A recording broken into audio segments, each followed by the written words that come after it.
Аргаяшта Аргужа дип аталган башкорт фольклоры фестивале үтте.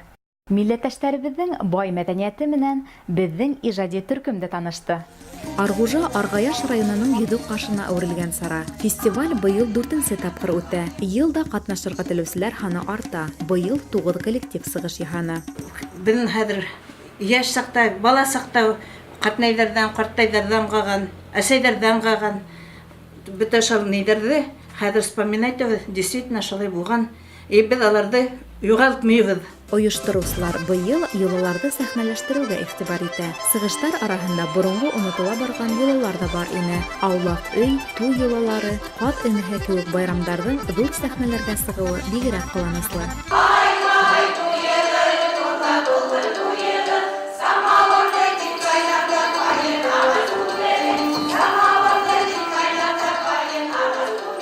Конкурстың шарттарын үзгәртеп торабыз.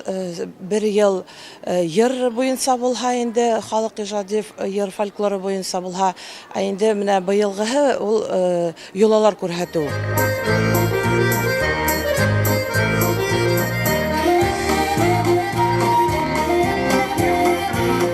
Дингә бәйле йолалар да халык арасында яшәй. Фестивальдә исем куштыру, никах укыту, йома гаете кебек йолалар күрһәтелде. Сыгыштарда өлкәннәр менән бер рәттән балалар да катнашты.